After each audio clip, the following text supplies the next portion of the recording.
the month of December, we have seen sales growing once again. We have seen fairly decent growth in the passenger vehicle industry with the overall growth of about 10.5%, out of which about 12.87% is cars, about 4% is utility vehicles, and about 3% is MPVs and vans, etc. Similarly, in the heavy commercial vehicle industry, we have seen growth continuing. We have seen a blip in heavy commercial buses, large buses, but the goods vehicle have shown a good growth of about 22%.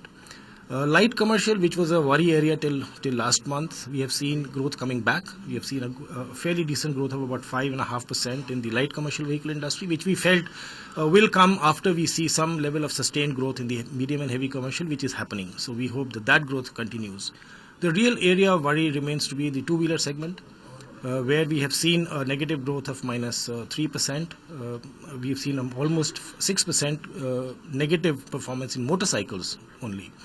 And we believe that's largely because of the continued subdued rural markets. And unless and until the rural markets come back on stream fully, we will not see a robust growth all around in the automotive sector. Sir, about the outlook, FY16, what are the big concerns and what are the positives also playing on the mind of auto sector? Well, the positives certainly is that this is a market which has a huge growth potential. If you look at passenger vehicles itself, I think our numbers are about 18 per thousand, and there is a huge headroom for growth. So there is absolutely no doubt that India continues to be a very strong area for making more and more vehicles and selling more and more vehicles, because the need for mobility is there. The worry areas basically are that we are seeing a lot of knee-jerk reactions happening. For this industry to be able to confidently invest and plan for the future, we need long-term roadmaps. And we are sometimes seeing that those kind of long-term roadmaps get tinkered in the middle. So we suddenly get a change in a regulation where no time is given for the industry to perform. So that impacts the confidence level, that in fact impacts on the planning of the industry.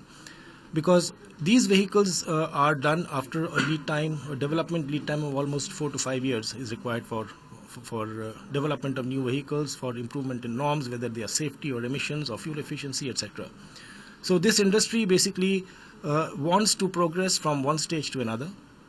What we need is a long-term roadmap in all these areas, which can be there for 5 years, 10 years, and then those roadmaps should not be tinkered with because of some knee-jerk reactions happening for various reasons. There's a big concern looming large over the auto sector, which is the need of steel, which is BIS certified. How big an impact will that be in case that kind of steel is not given or it's not allowed to be imported by auto companies? Well, largely most of the vehicle manufacturers are trying as much to localize the steel. A lot of them have localized the steel, especially body steels, etc. There are small requirements, a very specialized steel, which because of their low volumes will not be available from local sources.